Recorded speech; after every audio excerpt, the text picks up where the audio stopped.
on va prendre en même temps la direction du Québec pour voir comment notre partenaire Radio-Canada parle de la situation en Algérie avec Akli Haït Abdallah. Bonjour Akli, merci d'être avec nous.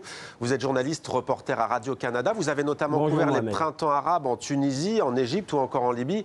Alors en Algérie, 34e jour de contestation pacifique. Et au Canada, qu'en est-il? Akli, est-ce que les Canado-Algériens et les Algériens restent mobilisés eux aussi? Eh bien oui, absolument, essentiellement à Montréal, où vit le gros de la communauté algérienne, mais aussi à Québec, à Ottawa, donc dans la capitale fédérale aussi. Et ici, donc malgré la neige, on a vu les gens sortir tous les dimanches, occuper une portion de rue qu'il y a à proximité du consulat d'Algérie à Montréal, donc sur la rue Saint-Urbain.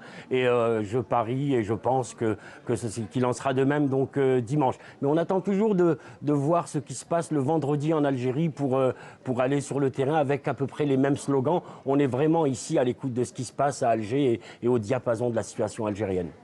Alors on sait à Clic, dans beaucoup de pays francophones, il est beaucoup question des événements historiques en Algérie. C'est le cas en France, au vu de l'histoire particulière entre les deux pays. C'est le cas en Belgique, en Suisse.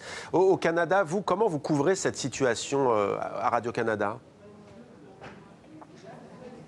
Alors Radio-Canada, évidemment, traite de la question algérienne, de la situation algérienne pratiquement tous les jours. Hier, par exemple, lorsque le général Gaïd Salah, chef d'état-major de l'armée, a invoqué la possibilité de sortir l'article 102 de la Constitution algérienne pour déclarer invalide à la gestion du pays le président Abdelaziz Bouteflika, eh bien, les télévisions, les chaînes continues se sont immédiatement mises, non pas en émission spéciale, mais en rencontre avec des spécialistes, avec des journalistes sur place.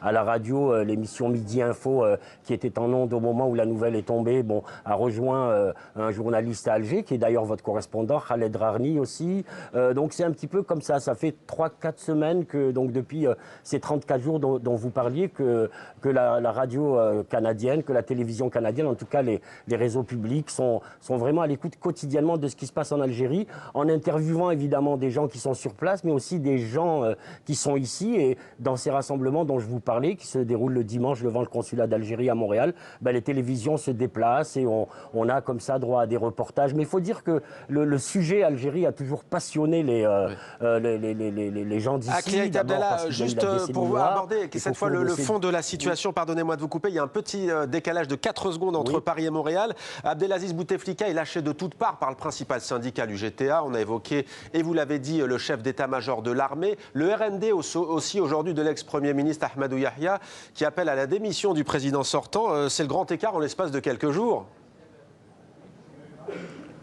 Oui, alors là, on peut parler de retournement parmi le retournement. Le RND qui a constitué pendant des années la cheville ouvrière, en tout cas avec le FLN, la clé de voûte du système Bouteflika, déclare par la voix de son porte-parole que Bouteflika ou le système que Bouteflika a mis en place est un cancer qui ronge l'État algérien. Évidemment, on savait qu'on se désolidarisait aussi fort de Bouteflika, mais aller jusque-là, était-ce bien nécessaire? C'est en tout cas un signe que rien ne va plus là-haut et que la rue est prise réellement au sérieux. Merci beaucoup Akli Haït Abdallah d'avoir répondu à nos questions en direct donc des locaux de notre partenaire Radio-Canada.